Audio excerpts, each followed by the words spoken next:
Good afternoon, everybody. I hope you're keeping really well, and I hope you find this video helpful and informative. And I'm going to be putting out some other videos that I deem to be important on ideas and concepts that I teach, but people have not fully grasped the idea completely. So in video form, it's more of that kind of teacher environment, and hopefully you can understand me clearer than just in a post or in text. So I hope I'm not speaking too fast, but this video is an important topic, and it's about earning your refeed. And it came up when I was speaking to Margot, one of my clients, a few weeks ago. As we're coming into the end of summer now, I understand that people wanted to enjoy the summer, and we were having some extra treats and extra carbs, and like, I understand it. Anyway, her question was, should I have a refeed day? I've basically been kind of off track all week. I was having some extra carbs and extra treats here and there. I said, well, no, because you haven't earned your refeed, so just stick with what you've been doing already. So I believe she was having carbs at dinner, so I was like, just stick with that idea, and she was going to get back on track by September. And anyway, but the idea here, I've seen this lots of times with other clients, and if you haven't been on track, then you don't have a refeed day. There is no refeed day for you because every day has been a refeed day for you. A refeed will not work if you have not earned the refeed. And I see people do this all the time. In some instances, I'll say, you know what, just get all of your cravings out of the way today. It's not so much a refeed, but just get it all out of the way and we'll restart tomorrow. And there's some instances I'll say that, but really a refeed will not work if you have not earned it. And one of the ways a refeed works is by boosting our metabolism. Now, when we lose body fat, we do slow down, or there's the propensity or potential that we will slow down our metabolism. Makes sense. We've lost body fat, we've lost our leptin hormone. So one of the ways we can offset this is by having a refeed day. But in order for that to work, you have to be in a calorie deficit and burning fat for those 5 or 6 days before your refeed. And as you get to day 5 or 6, then your metabolism starts to slow down. It takes about 5 days for the metabolism to start to adapt to this lower energy intake and lower calorie expenditure. And this is a survival mechanism. And the only way we can, well, there's a few ways we can get around it, but the easiest way is to have a refeed day, because then we come in with a load of carbohydrates, which revs up our metabolism again. It tells the body, hey, you're safe, it's okay, you can burn.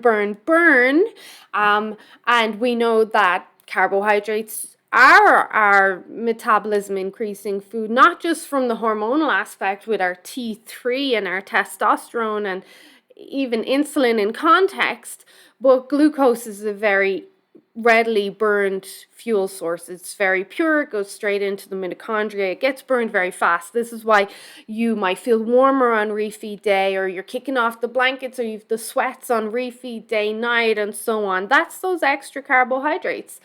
But that won't happen unless you've earned it the previous day. You must be lower calorie so that you're burning fat. And I'm not even getting into the idea of nutrient quality and how we focus on dense nutrition. I'm just talking about this aspect of things. So you want to be in lower calorie so that then not only do you reap the rewards when you check in on Saturday or whatever day it is, you also then have earned your refeed and it does what it's supposed to do. So the refeed also resets leptin. Now, when we lose body fat, leptin comes from body fat. It's our satiety hormone. It does a lot of other stuff, but it's our satiety hormone, and it gets released from the fat cells saying we're full, we've been fed, it's all safe, no cravings, no hunger, all is good. But as we lose body fat, we also lose leptin. So then our leptin gets reduced and we start to feel hungrier, or maybe our cravings are increased. And one way to reset leptin and offset that is with a refeed day. And this is another reason why it's really important. As well, your metabolism slash thyroid, they're both intertwined. Um, it's kind of a case of chicken egg kind of thing, but regardless, your thyroid to produce T3, it does need carbohydrates. So then when we, even though you're having carbohydrates during the week, when we give it this big bolus of carbohydrates on refeed day, we're really saying, hey, thyroid, all is good here. Don't stress. Like, let's just burn, burn, burn. Let's create T3. Let's be optimal. Like, you're safe. You're in a safe environment. So this is why earning your refeed day is very, very important.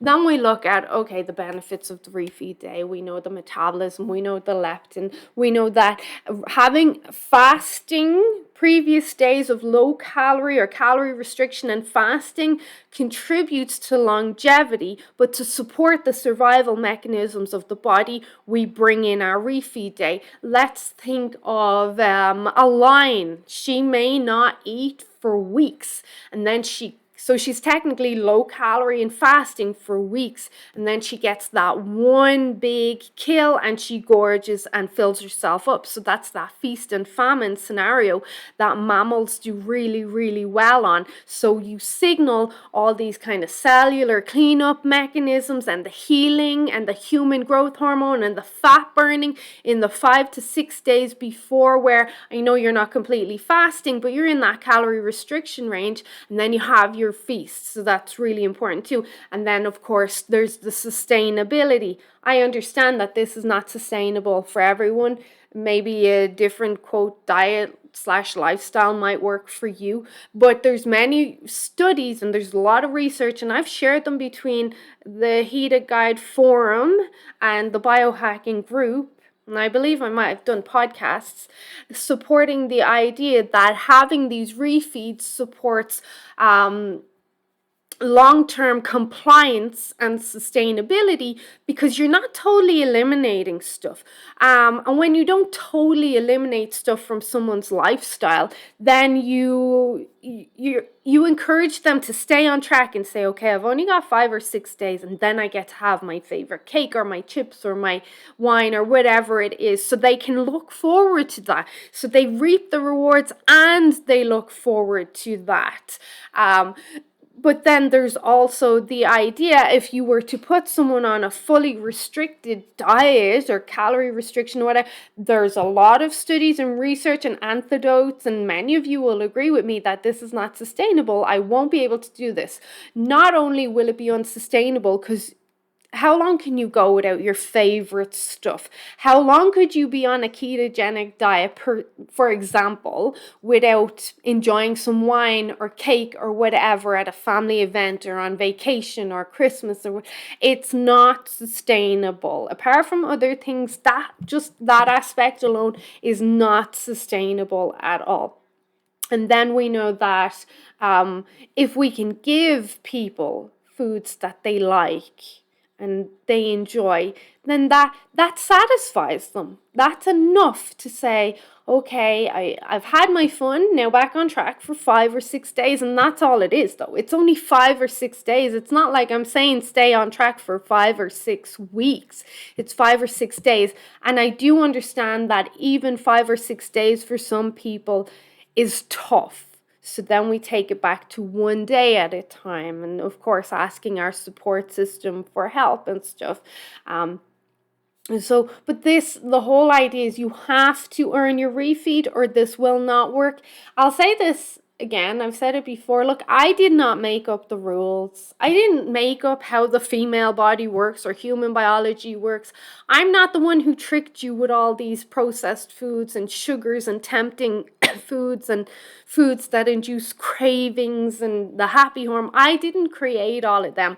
I also didn't create the idea that as the female body gets older, it's less sensitive to carbs, the changes in our hormones. We're less able to metabolize certain foods. It's easier to store. I didn't make this up. I just happen to be one of the few people telling you about it. And because of that, we have to accept, well, if this is just biology, this is just how it works, then we accept that there has to be a balance in the external factors if we want the health and body that we want. It always comes down to, if you really want it, you will put in the work. And that's true with anything. I say it to everyone I meet, even my family. If you really want to do it, you'll do it. And that's just the end of it. If you really want to do something, you will do it. And earning your refeeds is just another kind of nail in the coffin that pushes you towards your goals and feeling awesome and looking awesome and having that confidence and the health and everything that goes along with it. But you have to earn your refeed. And then the refeed, of course, helps us with insulin sensitivity too, because we're doing all these other tricks like during the week with our apple cider vinegar and our green tea and our magnesium and our fasting and all. And then we bring in the carbs so that we can maintain insulin or carbohydrate or glucose sensitivity, so our body doesn't totally become blind to how to work with insulin and glucose. We don't become resistant, where you would say on a long-term ketogenic or low-carb diet where the body forgets how to use insulin and glucose and becomes insulin resistant, and now you have another basically shit show to deal with.